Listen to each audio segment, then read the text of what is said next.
kira-kira apa yang harus saya perbuat? Saya bilang, Bapak doakan kedua orang tua. Kalau masih sempat datang ziarah kubur lebih baik gitu ya. Kenapa? Karena ziarah kubur itu selain kita berdoa juga ada zikrul maut. Jadi kalau kita datang ke kuburan itu Pak, orang kalau ke kuburan tuh mikirnya ya, nggak lama lagi ya kita juga mati seperti orang ini kan gitu. Kemudian saya katakan, kalau kamu masih punya paman-paman, bibi-bibi dari bapak kamu, ya datangi, bawa makanan, bawa buah-buahan gitu, datangi. Saya ingat ada kakak ibu saya langsung itu ya, Pak D lah di Priuk, Jakarta Utara. Ini orang Lampung nih mentang-mentang Pak D-nya sudah nggak ada, jadi nggak ada pada kesini gitu. Langsung saya telepon adik saya si Tommy, si Gatot, datangnya rumah Bude itu dikasih tengok-tengok lah, dijadwal lah, sebulan sekali datang ke situ. Gitu. Kalau kita dari Lampung kan ya lumayan jauh gitu ya. Kalau datang hanya, jadi yang ada sana yang di Bogor, yang di Jakarta, so tengok-tengok lah. Kemudian apa lagi? Kemudian sodakoh atas nama orang tua. Jadi ya mungkin orang tua kita dulu nggak sodakoh itu bukan karena nggak mau, cuman dia berpikir anak-anaknya banyak yang juga kadang-kadang belum cukup. Nah sekarang kita boleh sodakoh atas nama orang tua. Saya sampai saat ini Pak berkorban nggak pernah atas nama pribadi. Saya berkorban atas nama ibu saya, besok bapak saya, nanti ibu saya lagi. Kata anaknya, Bi, kok kayaknya Abi nggak pernah korban atas nama Abi. Nanti kamu korban atas nama Abi ya. Gitu. Sekarang Abi atas nama orang tua. Karena bisa jadi, jangankan korban, akikah aja kan kita kadang-kadang kita enggak Pak. Iya. Saya nanya sama ibu saya kan 8 dari 11 bersaudara. Bu, saya pernah akikah belum? Atau sudah akikah belum? Lupa ya. Lupa. Marhabanan iya, tapi akikah kayaknya gitu. Ya mungkin dulu orang tua motong ayam atau beli daging gitu kan. Berapa kilo gitu. Jadi kita bisa, kalau seandainya kayak Mas Rosi nih, anaknya baru lahir, antara akikah untuk anaknya atau akikah untuk dirinya, maka orang tua itu sunnah muakkadahnya itu, atau bisa disebutkan sebagai wajib, itu akikah untuk anaknya, karena kewajiban anaknya yang ada pada dirinya. Kalau dia itu kewajiban orang tua, jadi di dulu anaknya dulu. Nanti kalau ada rezeki lagi baru akikah atas sama orang tua. Gitu ya. Jadi jangan sampai nanti Bapak ini belum korban, belum bisa korban dong Bapak belum akikah. Enggak boleh begitu. Jadi kalau waktunya dekat ya korban dulu. Kalau masih jauh ya akikah dulu gitu. Kemudian bapak-bapak, di sini kita suruh untuk berbuat ihsan juga kepada kerabat. Kerabat itu keluarga dekat. Kemudian anak-anak yatim, orang-orang miskin dan seterusnya. Kemudian hadis pertama yang disebutkan oleh Imam An-Nawawi rahimahullah adalah An Ibni Umar wa an Aisyah radhiyallahu anhuma qala Rasulullah sallallahu alaihi wasallam ma zala Jibril yusini bil jar hatta dhanantu annahu sayuwarithu, muttafaqun alaihi. Diriwayatkan dari Ibnu Umar dan juga Aisyah radhiyallahu anhuma, semoga Allah ridho pada keduanya. Rasulullah Shallallahu Alaihi Wasallam bersabda, Mazala Jibril. Jibril itu selalu. Jadi kalau selalu itu sering. Ya. Mazala itu artinya selalu. Jadi Jibril itu sering benar mengatakan, memberikan wasiat kepada Nabi Muhammad untuk berbuat baik kepada tetangganya. Apa Nabi Muhammad gak berbuat baik? Enggak, sebenarnya perintah-perintah itu, lafadznya itu kepada Rasulullah, cuman maknanya kepada umatnya ya. Karena Rasulullah pasti berbuat baik sama tetangganya, dan baiknya gak kepalang Pak. Bahkan disebutkan Rasulullah itu punya tetangga orang Yahudi. Kalau Rasulullah mau ke masjid di Mekah itu Pak, kalau Rasulullah mau ke masjid itu Yahudi itu kan rumahnya lebih tinggi. Itu ngeludah itu dikumpulin Pak, ludahnya Pak. Dikumpulin ludahnya sama Yahudi. Nanti kalau Nabi Muhammad lewat dibuangin ke wajahnya Rasul, ke pakaiannya itu Pak. Itu tiap hari. Tiap hari. Tapi begitu dia sakit, yang datang duluan ke nengok dia itu ya Rasulullah, bukan orang Yahudi juga. Artinya Rasulullah itu secara akhlak itu sempurna, gak kepalangan Pak gitu. Kalau kita ini kan kadang-kadang berbuat baiknya itu masih ada maunya. Jadi kalau kita berbuat baik itu ada, bukan udang di balik batu, ada batu di balik udang gitu. Udangnya udang rebon lagi kan, kecil banget gitu. Bahkan disebutkan hatta zonantu annahu sayuwarithu, sampai Rasulullah itu menduga, saking seringnya malaikat Jibril berwasiat untuk berbuat baik dengan tetangga, sampai Rasulullah mengira, apa jangan-jangan tetangga itu nanti dapat warisan dari saya. Saking pentingnya berbuat baik dengan tetangga. Jadi bapak-bapak, kalau kita bertetangga itu bahkan disebutkan sebagai barometer keimanan orang. Disebutkan wallahu, ini hadis an Abi Hurairah radhiyallahu anhu, anna Nabiy sallallahu alaihi wasallam qala wallahi la yu'min, wallahi la yu'min, wallahi la yu'min, sampai 3 kali disebutkan. Diulang-ulang Pak. Nah, itu kan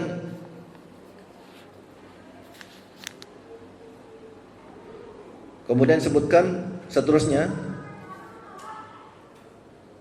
qala alladzi la ya'manu jaruhu biwa'iqahu. Jadi demi Allah tidak beriman kalian, atau tidak dianggap beriman. Wallahi tidak, la yu'min, tidak dianggap beriman. Sampai 3 kali Pak, sampai tetangganya itu merasa aman dengan bahaya dirinya. Jadi bapak-bapak, penting benar memang buat tetangga kita itu merasa aman dari kita, dari bahaya lidah kita dan perbuatan kita. Nah, kadang-kadang kita ini nggak ngomongin tetangga, tapi buang sampahnya tempat tetangga, nyapu bersih, taruh di pojok. Bakar sampah itu, bakar sampahnya di pojok tanah kita, memang di tanah kita, tapi asapnya ke rumah tetangga. Atau kita masak, aroma masaknya itu masuk ke tempat tetangga gitu. Atau kita punya cucu, punya anak, bawa oleh-oleh pergi gitu kan, makan keluar, ya kita nggak berbuat langsung, tapi anak kita gitu kan, makan jajan gitu. es krim gitu. Ada anak kecil tetangganya ngeliatin aja kan, terus nangis, minta uang, ribut kan. Kadang-kadang tukang es ini, udah tahu tetangganya lagi bokek berhenti di situ, tuet. Minta sama ibu sana, minta uang.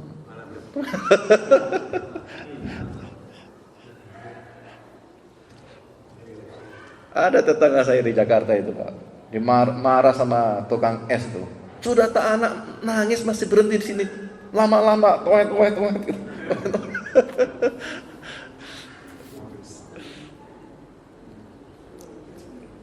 Jadi bapak-bapak,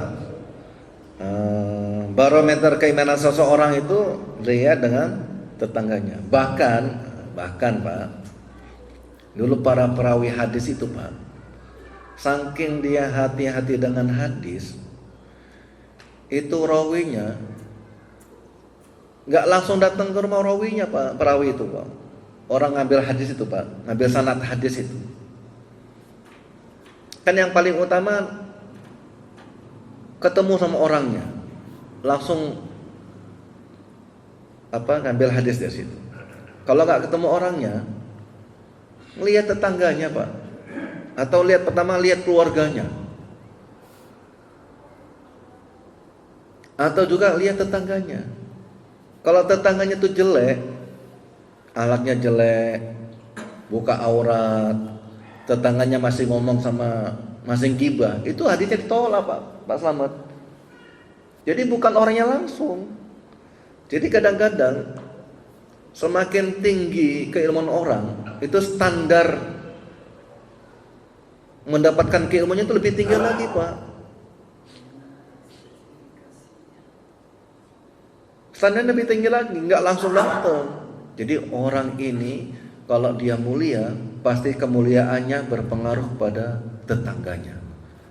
Kalau tetangganya ada yang masih, dulu namanya satronji ya, main catur aja kerjaannya Pak, atau pokoknya kerjaan-kerjaan yang banyak buang-buang waktu lah, kayak ngerokok itu. Zaman dulu sudah ada Pak rokok Pak. Iya. Saya nggak bilang ya haram ya. Bapak bilang sendiri. Besok kita lihat besok.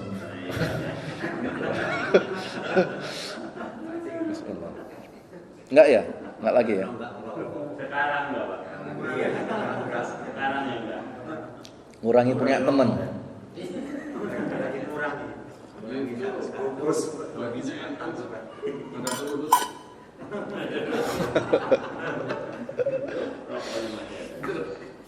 Baik. Uang rokoknya untuk sodako ke ini aja lah.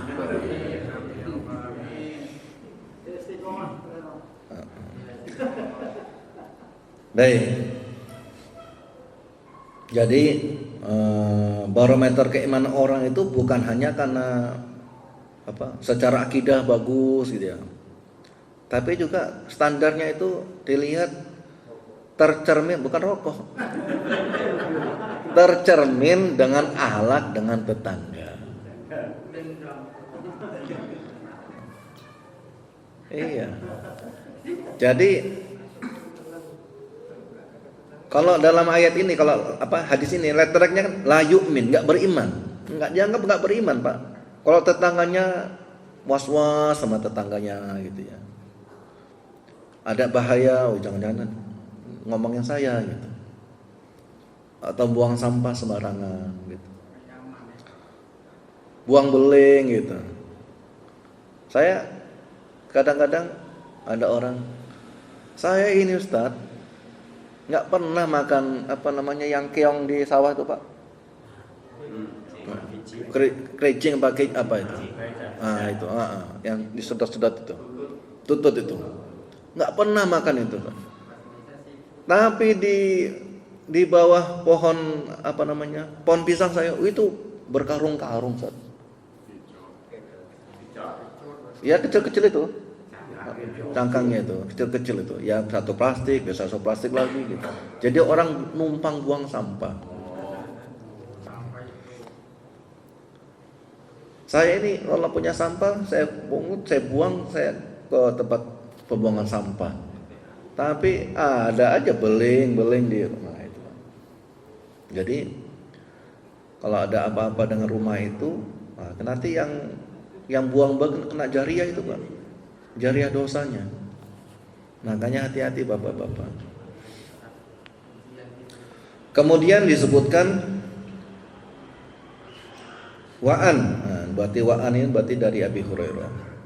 Qala Rasulullah sallallahu alaihi wasallam, ya nisa'al muslimat, la tahkiranna jaratun li jariyatiha walau firsana syatin. Jadi kalau dulu kan orang namanya orang Arab itu kan hobinya memang makan daging kambing Pak ya. Makan daging kambing karena harian itu makan daging kambing. Orang Arab itu makan daging kambing itu nggak ada yang kena stroke, darah tinggi, kolesterol nggak pernah. Karena rata-rata orang Arab itu kalau habis makan daging kambing, dia bilang sama istrinya, istriku, saya tadi habis makan daging kambing banyak. Istrinya langsung paham. Istrinya langsung mandi, pakai baju yang bagus, pakai minyak wangi, campur. Akhirnya ya nggak darah tinggi lagi. Kalau orang mana ini desa apa namanya? Sojaja. Begitu. Bu, saya habis makan daging kambing. Sana Pak, amlodipin. Ya pasti stroke juga itu karena nggak ada pelampiasan gitu. Jadi di sini disebutkan wahai nisa muslimat, wahai nisa muslimat atau wahai perempuan muslimat, la tahkiranna jaratun li jaritaha walau firsanasat. Jangan rendahkan pemberian tetanggamu walau cuma sepiring, ya sepiring itulah, ya, sepiring daging gitu ya. Kalau sana kan daging rata-rata ya. Satu kambing itu orang 5, orang 3. Nah, kalau kita kan satu daging kan kenduri Pak ya.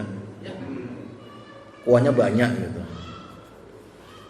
Jadi kalau dikasih itu jangan dianggap remeh. Cuma kayak gini aja gitu. Dia sudah mau ngasih itu Pak, luar biasa Pak. Gitu. Belum tentu yang ngasih itu karena berlebih. Dia juga kadang-kadang kurang, tapi masih mau ngasih tetangganya.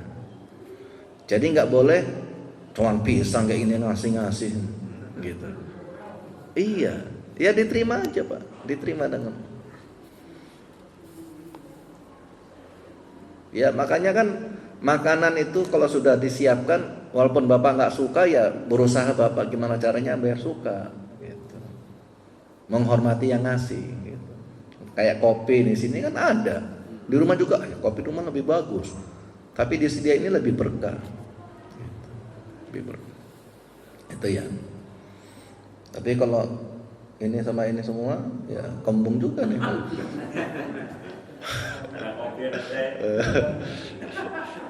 Makasih nih Pak Kosumo, makasih ini nyari-nyari pesan jahe apa, jahe merah. Makanya rokoknya tuh beli pisang goreng, diantar ke masjid.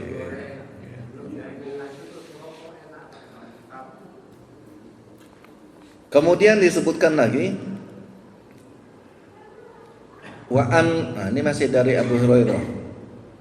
Man kana yu'minu billahi wal yaumil akhir fala yu'dhi jarahu. Barang siapa yang beriman pada Allah dan hari akhir, maka jangan sekali-kali yu'dhi jarahu. Apa yu'dhi itu mengganggu tetangganya. Baik ganggu dengan ucapannya maupun dengan perbuatannya. Jadi ya jangan ngomongin tetangga. Kalau Bapak nggak bisa berbuat baik sama tetangga, Ya. Kalau nggak bisa berbuat baik, minimal diam aja. Gitu. Minimal diam aja. Kalau tetangga sedang bersedih, ada masalah, ya jangan nyetel tip keras-keras. Gitu. Ada tetangganya meninggal, apalagi sakit, sengaja kita nyetel tip, itu kan seolah-olah kita bersuka cita, gitu. Nggak boleh. Makanya bapak-bapak, Jepang itu luar biasa Pak ya.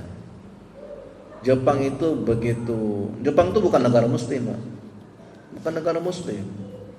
Tapi mereka mendudukkan akhlak gitu ya, mental ya. Itu posisinya tinggi, Pak.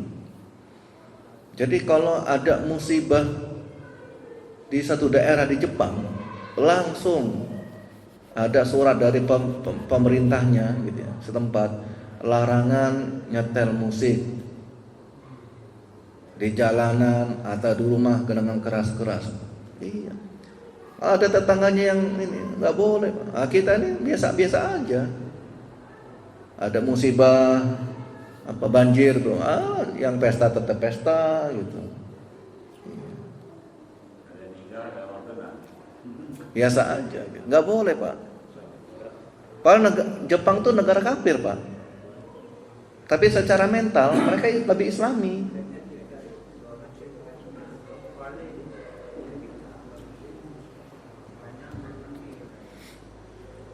Jadi di sini disebutkan Pak, la yu'min, enggak beriman. Tidak beriman pada Allah dan hari akhir orang yang dia menyakiti tetangganya. Nah, kita ini kayak mana sama tetangga kita ini, Pak?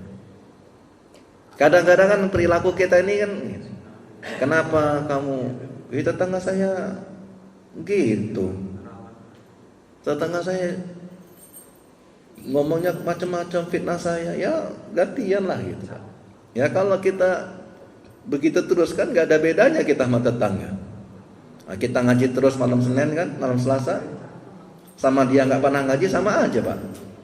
Tetangga kita gak sholat ke masjid, kita sholat ke masjid, tapi perilaku kita sama dia, sama aja Pak. Makanya belajar tasawuf ya. Kadang-kadang orang, tasawuf bukan dari syariah. Justru tasawuf itu dari syariah, bagaimana kita memperbaiki hati kita, melembutkan hati. Memang susah, tapi susah itu nggak ada yang nggak bisa kalau pelan-pelan ya, belajar. Kemudian disebutkan lagi nih, masih rangkaian hadis ini Pak. Wa man kana yu'minu billahi wal yaumil akhir falyukrim dhaifahu. Barang siapa yang beriman pada Allah dan hari akhir, maka dia harus memuliakan tamunya. Tamunya aja suruh muliain, yang jauh. Apalagi orang tuanya. Nah, ini kadang-kadang kita sama tamu bagus, apa aja dikasih, dihidangin. Sama orang tuanya baru datang, kapan pulang mak? Baru datang, kapan pulang? Udah nyari tiket pulang belum? Gitu. Baru datang langsung nyari tiket pulang. Nanti susah loh mak, lagi rame. Ya udah. Ini kadang-kadang mohon maaf ya. Ya ini PR kita juga Pak. Begitu nikah,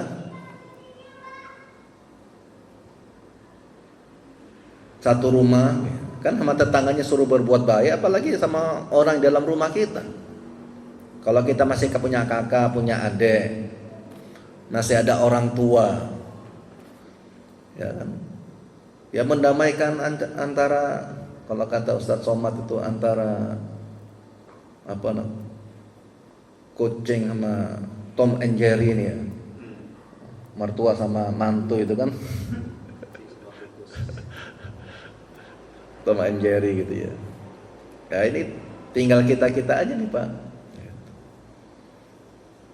Kemudian disebutkan lagi, wa man kana yu'minu billahi wal yaumil akhir falyakul khairan aw liyasmut. Barang siapa yang beriman pada Allah dan hari akhir, maka dia harus memastikan mengatakan yang baik-baik saja atau diam. Jadi bapak-bapak, kalau sudah sama tetangga itu Pak, kalau kira-kira kita nggak sanggup berbuat baik, diem. Jangan komentar yang macam-macam. Kadang-kadang kita jadi salah ngomong. Ya. Nengok orang sakit, niatnya sih baik, nengok orang sakit. Gitu. Ya, nggak boleh jujur-jujur juga Pak. Walaupun kita tahu penyakit ini penyakit berat, nggak boleh. Kemarin ini loh, hati-hati Mbak Yu ini, biasa kayak ini nggak lama loh. Gitu. Makanya walaupun kita dianjurkan mendoakan orang yang sedang sakit, itu doanya orang sakit itu Pak, itu doanya mustajab Pak untuk kita Pak.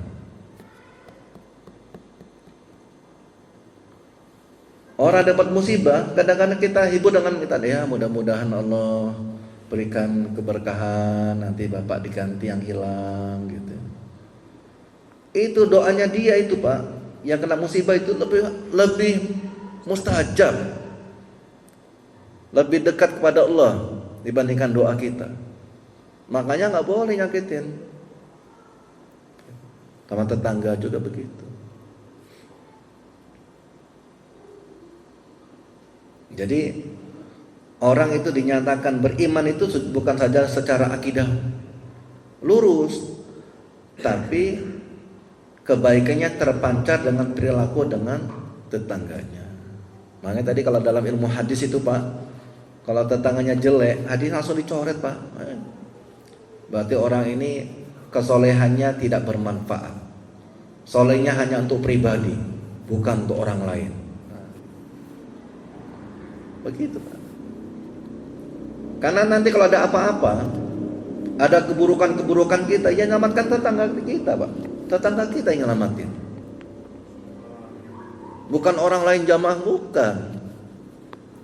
Saya kalau ada apa-apa dengan tetangga saya, dengan saya Pak, itu nanti bukan Bapak yang datang ke sini, yang sini datang ke sana, bukan, tapi tetangga saya. Saya mohon maaf, karena dulu orang tua saya sakit, orang mertua saya sakit, itu kan saya jarang tidur di rumah. Jadi kadang pagi nyuci, nanti pergi lagi, malam tengok hidupin lampu, nanti pergi lagi gitu kan. Begitu datang pulang ke rumah itu, saya kok ada rame-rame di rumah saya itu Pak. Bukan, 5 rumah dari sana rame-rame. Saya kesana lah, ada meninggal tetangga saya itu. Tapi saya tengok Pak RT yang sebelah rumah dengan dia itu nggak ada orangnya. Pak Kadus nggak datang, Ustaz-ustaz nggak ada, datang udah ngelayat lah gitu. Besoknya ketemu kondangan di tempat nggak jauh dari situ. Pak Kadus, Pak RT pada kemana kemarin? Ustaz, itu orang pening, itu orang kusut Ustaz.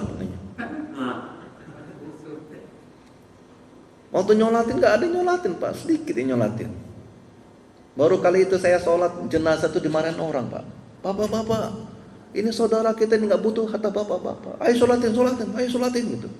Saya tengok, ya Allah, baru kali ini nyolatin jenazah dimarah-marah itu. Begitu, bapak, apakah si mayit orang baik? Baik, di belakang bohong gitu. Ada bilang enggak gitu. Saya tanya, kenapa Pak Kadus? Ayo Ustaz, yang soleh aja kita doain aja belum tentu tembus Ustaz. Apa gitu orang kayak gitu Ustaz ini? Ya enggak begitu, kan hak tetangga. Tetangga itu ada satu di antara mungkin 3 hak. Ya. Ada tetangga Muslim, ada tetangga kafir, ada tetangga masih keluarga. Kalau dia sudah tetangga Muslim masih keluarga, itu dapat pahala 3 Pak. Haknya 3 pada kita. Kalau dia tetangga hanya Muslim, itu dapat pahala 2 kalau kita berbuat baik. Ada haknya 2. Kalau ternyata tetangga kita hanya tetangga non muslim, orang kafir, dia tetap dapat hak bertetangga. Kalau kita berbuat baik sama dia, ngantar makan dapat pahala 1. Yang lucunya kan begini, sudah tetangga, muslim masih keluarga, bukan keluarga jauh Pak, kakak adik ribut terus Pak. Ada motor baru gitu, beli motor, panas, tong tong tong. Bukan manasin motor, sengaja manasin mbaknya. Itu ada kayak gitu. Jadi kalau sama kakak adik, sama yang muslim aja harus baik, apalagi sama orang tua. Masih ada waktu nggak? Monggo, bapak-bapak mungkin ini, silakan yang mau tanya-tanya. Monggo silakan. Berkaitan dengan pembicaraan yang tadi untuk bertetangga. Terus bagaimana seandainya kita menyikapi umpamanya tetangga ada yang sedang hajatan. Ya. Biasanya kan ada undangan untuk pengajian dan sebagainya. Ya. Terus seandainya ada yang nggak diundang, terus dia nggak datang ke situ, padahal kan tetangga itu. Ya. Itu menyalahi nggak di hukum Islam? Ya. Jadi kalau ada yang baik-baik, kalau kita nggak diundang, ya nggak usah datang. Yang betul seperti itu. Kenapa? Biasa jadi dia memang nyiapin makanannya nggak banyak. Ya, karena kalau ngundang itu kan pasti ngajak makan, snack gitu, minimal gorengan. Gitu. Karena terbatas. Iya. Kecuali kesukaan. Iya, kecuali kalau dia sedih. Kalau sedih, Bapak jangan nunggu undangan gitu. Orang saya nggak diundang. Ya orang sedih kan nggak ada rencana Pak. Pak Darno, rencana Bapak itu 3 hari lagi meninggal ya, nanti datang ya. Nggak boleh. Gitu. Jadi kalau makanya kebiasaan kita kan takziah nih. Malam 1, malam kedua gitu. Datang aja Bapak. Tapi kalau ya ini kan malam ketiga ya, nggak usah datang lah gitu. Takut nanti kita datang kurang gitu. Ngitung, saya kadang-kadang ngamatin kolar killer gitu, balik lagi, ngitung lagi. Cukup nggak cukup? Hanya saya pamit mau ke belakang lah, nggak enak ngurang-ngurangin kan. Mana Ustaz? Mau BAB ke belakang. Maksudnya bukan belakang rumah dia, saya ke rumah pulang gitu. Ya nggak balik lagi, karena ngurang-ngurangin lah, kasihan gitu ya. Jadi kalau ada yang seneng-seneng kita ini, woi, atau kita ngomong gini, di rumah saya ada si ini loh, boleh nggak saya ajak ke sini? Oh terbatas Ustaz, oh ya udah nggak apa-apa. Gitu. Tapi kalau seandainya Ustaz tadi kan tadi kan kalau dia ngundang, ini pesta kan mungkin suasana mau pesta, kemudian ternyata lupa si yang punya hajat ini, nah itu kan sebelum hari hajat boleh nggak? Maka ini nanya gitu. Iya boleh kalau pesta gitu ya. Mas ini diundang apa enggak ya? Dia nanya-nanya sama saya, ecak-ecak kan gitu. Diundang kok, apa belum nyampe? Atau boleh nggak saya ngomong sama dia diundang gitu? Atau ada nggak undangan kosong nanti saya anterin gitu? Yang boleh. Tapi kan mohon maaf ya, kadang-kadang ada orang pesta itu memang terbatas. Iya, terbatas. Belum kalau kita pesta bawa pasukan gitu kan? Satu lagi dah. Iya. Ini ya berkaitan dengan tetangga juga. Umpamanya kita ada tetangga non muslim, Iya. Kristen umpamanya. Iya. Terus dia punya hajat, kita diundang. Iya. Kita nggak tahu calon mempelainya itu dari non muslim maupun Iya. tidak.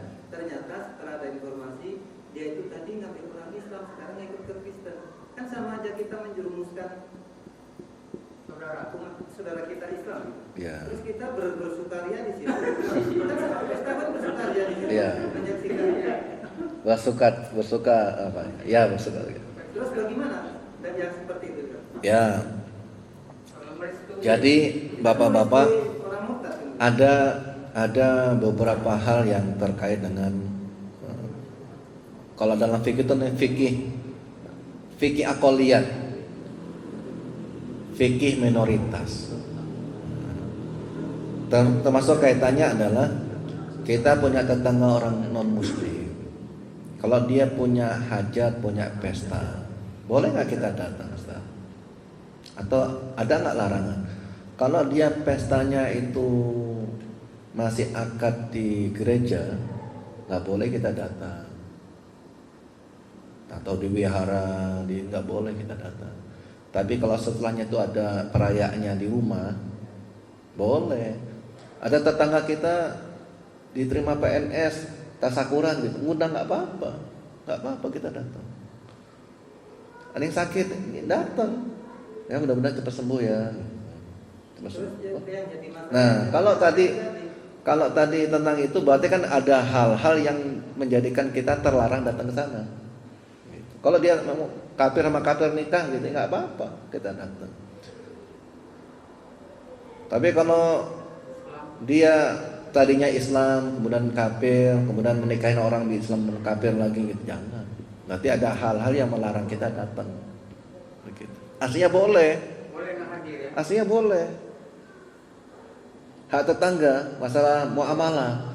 Tapi karena dia sudah masuk dalam masalah akidah mengkafirkan orang, jadi nggak boleh. Gitu. Kalau tetangga kita biasa punya makanan ngasih tetangga, dia punya makanan ngasih kita. Memang biasa sehari-hari nggak apa-apa. Tapi nggak pernah ngasih, sekali ngasih pas lagi Natalan, pas ngasih pas lagi kenaikan kelas gitu ya. Nggak boleh Pak kita makan itu. Khawatirnya itu makanan sesembahan untuk Tuhannya, kemudian dibagikan ke kita, nggak boleh. Terus yang saya agak pertanyakan lagi ya itu tadi, termasuk seperti itu kan kita di kode kan. Justru panitianya juga berjibak, semua banyak muslimnya malah. Ya bisa jadi nggak tahu. Nah itu tadi pertanyaannya. Ya. Saya pernah diundang tetangga. Ceritanya mereka mungkin iri atau apalah gitu. Ada 40 hari, ada 1000 hari. Nah, tetangga saya itu Katolik, Pak. Ngundang yasinan 100 hari orang tuanya. Loh, salib nih. Kepiye ini satu. Gitu. Terus saya bilang ini kan sebenarnya nggak ada kaitannya tentang ini ya. Sebenarnya ya kita turut berduka cita. Cuman kalau sudah masalah kayak gini nggak boleh. Jadi kita ya doa selamat untuk kita aja lah. Pakai bahasa Arab kan dia nggak tahu juga. Iya. Jadi disimpangkan aja Mas. Iyalah. Saya bilang bapak-bapak, ini kan tradisi-tradisi untuk kita orang Islam. Mendoakan saudara kita yang sedang dapat musibah, kita doakan, kita hibur, menghadiahkan pahala kan begitu. Pahala bacaan Yasin kita, Al-Fatihah kita hadiahkan ke saudara kita. Itu nyampe karena sesama muslim. Nah, kita ini kan orang kafir saya bilang gitu. Ini kan beda agama kita, nggak boleh lah. Kita membaca Al-Baqarah aja yang panjang juga mungkin bisa. Sia-sia ya kita doa selamat aja lah. Kita doakan mudah-mudahan tuan rumah ini dapat hidayah gitu aja. Iya. Kadang-kadang kan ya nggak marah lah. Mau marah banyak, ada kardus, ada RT mau marah gimana? Iya. Kadang-kadang mereka merasa kok enak juga ya orang Islam rame-rame ada guyub gitu ya. Ya tertarik Mas. Ada lagi? Monggo. Ya, ada dua pertanyaan. Yang pertama berkaitan dengan batas tetangga. Kalau kita kan ada RT, ada RW, ya kan dalam Islam batas tetangga itu berapa rumah? Satu. Yang kedua, kita kan kebiasaan di kita ini, kalau kita punya acara tahlilan, yasinan, kita mengundang non muslim. Padahal ya, mestinya kan kalau dalam akidah Islam nggak boleh tadi kan. Ya. Nah ini apa tidak? Saya pernah punya pendapat nggak usah diundang, cuma berkata anterin aja ke rumahnya. Dia nggak usah ikut tahlilan dengan kita. Iya. Sama juga kan? Iya. Anterin ke rumahnya, nggak usah diundang tahlilan. Iya. Baik. Iya, biasanya gitu aja. Ya. Jadi memang kalau dalam Islam itu tetangga itu Pak, itu para ulama, saya nggak tahu juga kenapa para ulama menentukan itu angka 40 rumah. 40 rumah kanan, 40 rumah kiri, 40 depan, 40 belakang. Nah, itu 40 itu di kota Pak, bukan di Prokimal. Karena jarak rumah satu ke rumah tetangga di Prokimal itu satu pekarangan. Pekarangnya 2 hektar. Wah. Gitu. Makanya bapak-bapak kadang yang berhak sholat di masjid itu tetangga masjid. 40 rumah. Yang memungkinkan suara kita terdengar 40 rumah.